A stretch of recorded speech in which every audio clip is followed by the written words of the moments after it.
今日は棒手裏剣が簡単に刺さる方法をご紹介させていただこうと思います。それで前回の動画で、自分がやりたいこととして9方向からの打剣、これをやりました。で私はもともと自分でいろいろ試してみようと思ってこういった動画を始めてるんですけれども、やっぱり目的の一つにまだ手裏剣をやったことがない人、もしくは始めたばかりでどんな練習をしていいのかわからないとか、どうしてもうまくいかないっていう方の、少しでもそういう方の手助けになればなと思って、始めたところもあります。自分自身まだまだ練習中の段階なんですけれども、それでも、今までこうやってきて失敗だったこととか、苦労してきたことなんかもあるので、その辺をなるべくお伝えして、私の後に始める方がなるべく早くこう上達できる手助けになればなと思って、こんなことをやっています。で、手裏剣なんですけれども、棒手裏剣、一番最初に話したかもしれないんですけれども、刺さらなくてもいいです。実際に投げずに使う流派というのもたくさんあります。折に触れて話していることなんですけれども、手裏剣というのは手の裏の剣、手の中に隠して使える剣です。だから投げて使うとはどこにも書いていません。持って使ってもいいし、投げずに使ってもいいですが、投げて刺さるに越したことはないし、実際投げて使えるようになるとできることがまたそこから増えてくるので、やはり投げて刺せるようになるということは大事だと思います。で、手裏剣を始めたばかりの人がやめてしまう理由の一つに、なかなか刺さらない、そういったことがかなり大きいと思います。手裏剣っていうのは前もお話ししましたけれども、刺さるのが一点だけです。しかも人間が自然に投げれば回転しやすい。さらに言えば、巻物をしている流派はあれど、基本的に棒手裏剣ってごくごくシンプルな形で先だけ削ったものとか、そういったものが多いです。つまりこのもの自体にはほとんど工夫がないものが多い。ただ先を削っただけの鉄の棒を回転しないように投げて刺しましょうっていうのが、そもそも難しいことなんです。なので刺さらなくてもいいと私は考えていますが、それでもやっぱりできるようになればどんなことでも楽しい。なのでまずはこれを刺せるようになる、投げて刺せるようになる。そうするとやっぱりその先が見えてくる。できるようにならないで刺さらずにそこでやめてしまうと、そこから先の楽しさってのも全く味わえなくなってしまいますので、それはもったいない。なので、なるべく簡単に刺さる方法、手裏剣を始めたばかりの人がなるべく早く刺せるようになる方法、こういったものは常に考えています。その段階はもうなるべく早くみんなできるようになって、その先のみんなで投げて遊ぼうねと、そういった段階に行くのが楽しみなので、まずは少しでも早く刺せるようになるにはどうすればいいか、そういったことは常に考えています。で、今日ご紹介する方法なんですけれども、本当はあんまり教えたくないなと思ってます。というのが、これは先ほどもお話ししたように手裏剣の本来の目的、つまりこういった不自由な武器、普通であれば刺さりにくいものを刺すようにするためには、そこに至るまでの体の使い方であったりとか、こういったものと武器とどう向き合うか、そういう気持ち的な部分もすごく大きくなってくる。それが手裏剣術の大事なところだと思ってます。で、今日やるところは本当にコツなんですね。なので精神的なもの、そこから何を学ぶかではなくて、単純に簡単に体感的に刺さるようになる方法なので、あまりこれだけを先に言ってしまうと、もしかしたらその大事な段階があるんですけれども、そこをすっ飛ばしてしまう可能性もある。要は難しく考えずに簡単にまずさせる方法ということでご紹介します。本当はね、あまりご紹介したくないんですけれども、簡単なので、はいというわけでやってみます。やり方ですけれども、使うのは、的になる段ボールもしくは畳です。で、段ボールを使う場合には、手裏剣に使う的と同じように、5枚から6枚もしくはそれ以上でもいいです。とにかく厚めにして束ねてください。畳を使う場合、畳を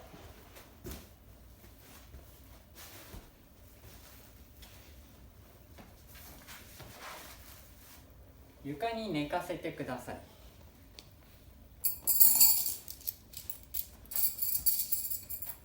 段ボールの場合は段ボールを下に置いてください。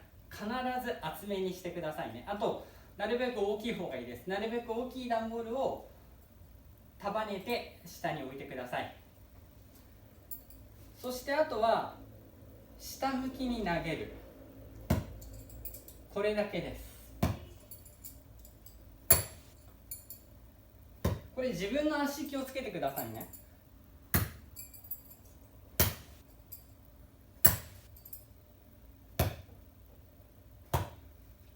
非常に簡単です。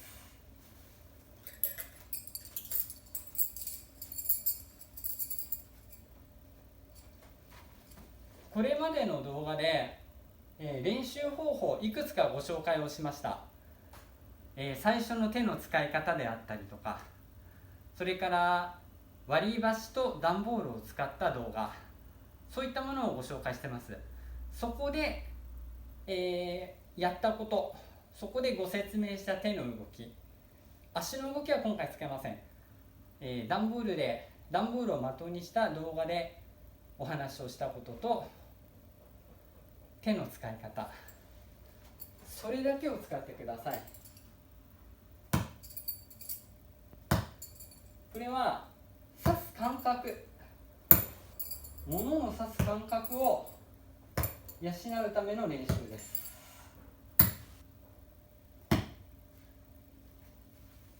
簡単に見えて、実は余分な力が入ると刺さりません。つまり余分な力を入れてしまうと実は刺さらない。なるべく力を抜いて自然に手を落としてあげる。そうするとどこで手を離すと手裏剣がどう飛ぶのかが分かります。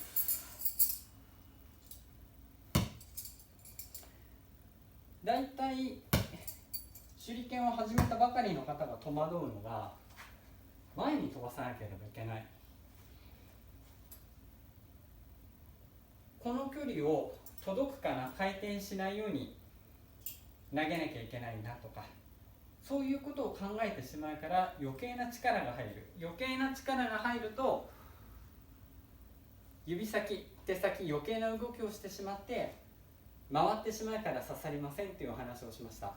これだと下に向かって手を落とすだけ、下ろすだけなんです。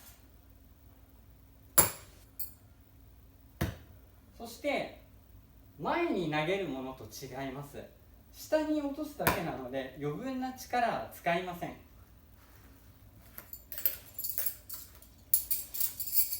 つまり力をほとんど使わずに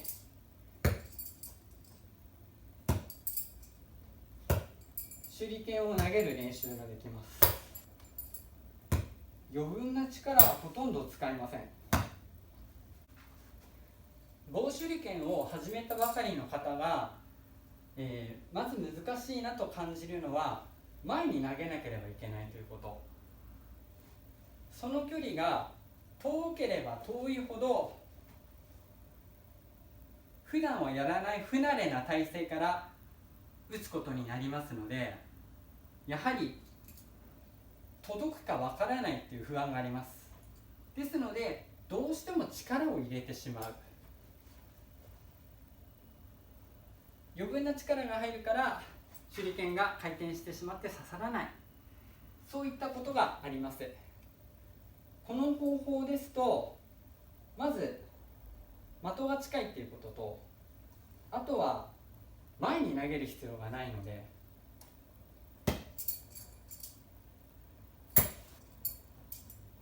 手を落とすだけ、下ろすだけ、重力が味方してくれます。ですので余分な力などはいりません。余分な力が入らないから手裏剣が刺さりたいところがよくわかります。こう手から離れていくと刺さるんだなというのが非常にわかるようになります。ですのでこのやり方は非常におすすめです。一つ注意があります。私が特にそうなんですけれども、姿勢が悪い方、これだと実はあまり意味がないんです。この練習の意味がないとは言わないんですけれども、姿勢は前に打つ時と同じ姿勢、前に打つ時と同じ姿勢で打ってください。つまり背が丸まるのではなくて、前に打つ時と同じ姿勢から腰だけ曲げてください。これ大事です。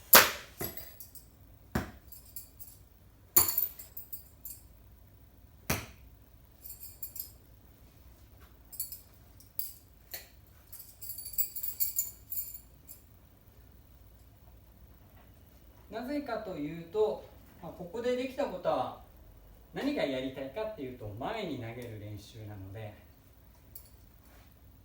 あくまで前と同じ姿勢で打ってもらいたい。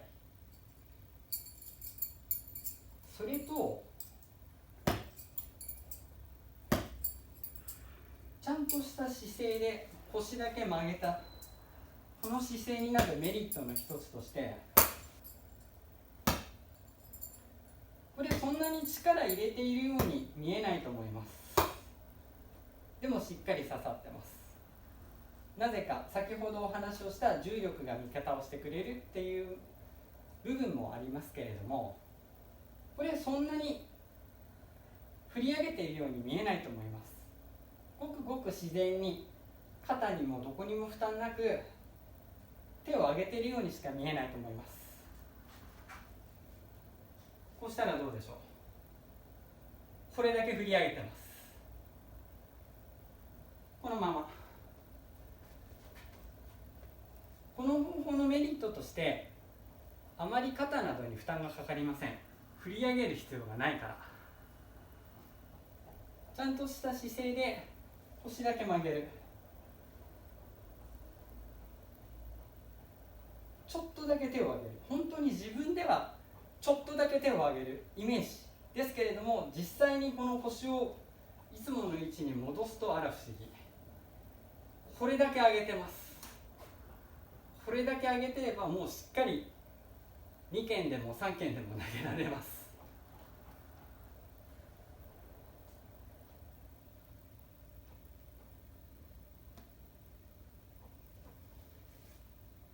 ですので、肩とか怪我した人、肩をちょっと痛めて前に投げる練習が思うようにできないよっていう方は、これ非常におすすめです。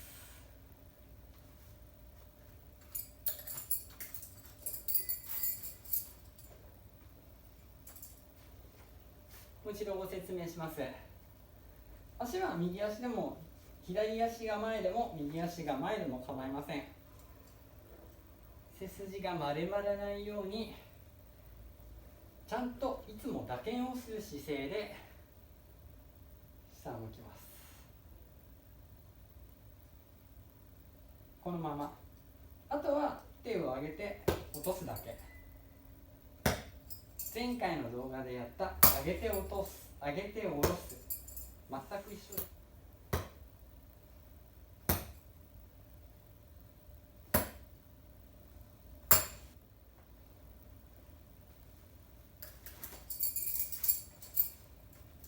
ちょっとね、最初もしかしたらちょっときついかもしれないんですけれども、下向きに投げる、非常に簡単な練習の一つだと思います。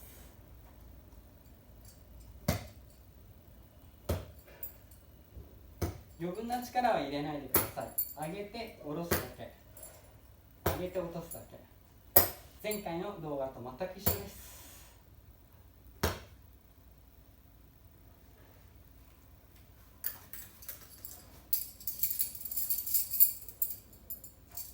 何度も言いますが、大きく振り上げる必要はありません。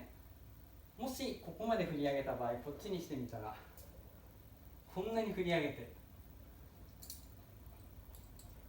この距離を指すのにこんなに振り上げる必要はありません。本当にごく小さく上げて下ろすだけ、上げて下ろすだけ、これだけです。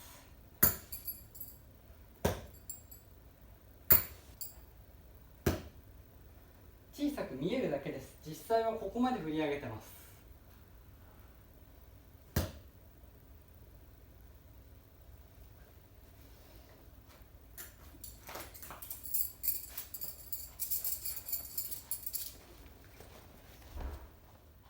この練習をするときには自分の足必ず気をつけてください。一番怖いのは自分の足に刺さってしまうことです。左足が前だろうが右足が前だろうが一緒。とにかく自分の足には気をつけてください。そして段ボールを使うときには大きい方がいいと思います。よく刺さるので、もしすっぽ抜けてしまったときに床などに刺さってしまいます。ですから段ボールは大きい方が安全だと思います。下向きで刺せるようになったら、あとは上体を起こしましょう。そしてやることは同じ。下に落としたこの感覚を持ったまま体を起こすだけ。もうこっちが下だと思ってください。最初のうちは、近い距離の時にはそれでいいと思います。余分な手の操作はいりません。前に投げようとしなくてもいい。下に落とす感覚。自然に手を上げて落としました。このまま前に向かうだけ。感覚は下と全く同じです。